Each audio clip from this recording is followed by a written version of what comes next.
السلام عليكم ورحمة الله. خذوها مني، إيرلينغ هالاند إلى برشلونة. بمجرد ما تتأكد صفقة مبابي خلص يعني تعلن للعامة، يمكن بمجرد ما يعرضوا ينزلوا مبابي يعني أمام الجمهور في الملعب، ستبدأ المفاوضات مع مانشستر سيتي. صحيح برشلونة ما فيش عندهم فلوس، حتى وقفوا الوجبات بالنسبة للفئات العمرية، وقفوا الوجبات بالنسبة للإداريين، أغلقوا قناتهم التلفزيونية، صاروا يأجروا ملعبهم من كثر الفلس اللي هم فيه.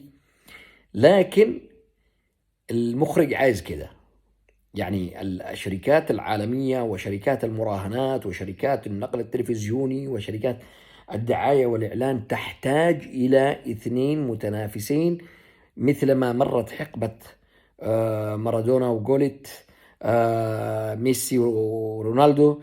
الآن تبدأ حقبة مبابي وهالاند، فلازم يخلقوا اثنين متناقضين. وسبحان الله الآن مبابي فنيات وهالاند قوة، ولكن يحققوا أرقام مذهلة في عالم كرة القدم، فحيكونوا هم نواة لتنافس للسنوات القادمة. فبالتالي أقرب شيء ممكن يعملوا له خلوا هذاك في بريطانيا وهذاك في، ما بيكون هذاك التنافس المستمر اللي يعمل لهم دعاية ويعمل لهم رواج، لكن لازم يكونوا في نفس الدوري.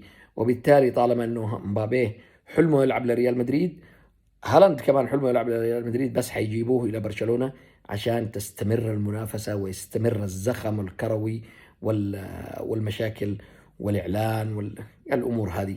فلذلك أنا أبشر جمهور برشلونة من هنا أن هالاند سيكون برشلوني. خذوها مني وبيننا الأيام.